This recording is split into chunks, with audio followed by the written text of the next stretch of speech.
I've never been very good with pretty. Pretty isn't easy. Pretty is actually a lot harder than she looks.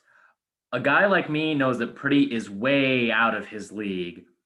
A guy like me knows that the best he can hope for is perfect. Now, perfect is no problem. Perfect isn't about artistry, it's about adherence.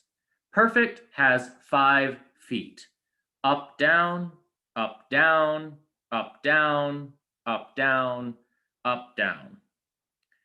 That's pentameter. 13 more like that, and I've got a poem. If it ends in a nice rhymed couplet, then I'm well on my way to perfection. And that's why you were such a problem for me. You were always so gosh darn pretty. Little about you was perfect, but you were pretty amazing. And you were perfect in the only way that matters. I loved you back. I've read that ducklings, when they hatch, they fixate on the first creature they perceive, be it a parent, a passing swan, or a predator. I've heard that in 4th grade, they pulled all the girls aside for an assembly and prepared them for their periods. Well, in high school, they should have pulled all the poets aside for an assembly and prepared us for the pretty girls. I pressed against the eggshell white walls of my public school prison, and yours was the face peering back at me through the newly formed cracks in the sky. Damn you for setting the precedent.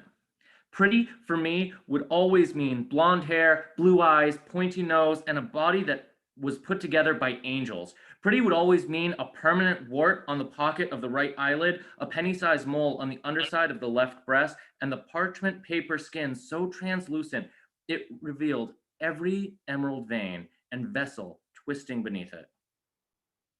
Perfection, you see, was never a prerequisite for pretty. Perfect is always perfectly inadequate for someone as pretty as you. I wrote you a sonnet every Tuesday for 253 Tuesdays. I tried to be perfect. I would no sooner cheat on a rhyme than I would cheat on my wife. But it was years later, 2 a.m., and I'm writing free verse for my ex-girlfriend. Life is not always predictable. These days, your life isn't pretty. You wrote me, told me you were pregnant and petrified. You wrote me, told me of his proposal. It lacked passion, it lacked poetry, it was purely pragmatic. It was persuasive. Then you asked me how my life is going. Pretty well.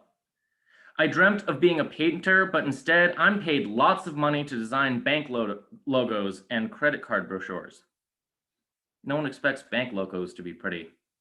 They're just supposed to be perfect. I've fucked 4 women since the last time you kissed me with your eyes closed. All of them were better. None of them was preferable. I married a woman who adores me and who is perceptive enough to hate and fear you. How is my life going? My life is perfect. Up, down, up, down, up, down, up, down, up, down. My life is so gosh darn perfect. And most days, perfect is pretty good. But it's not easy, girl. It's actually a lot harder than it looks.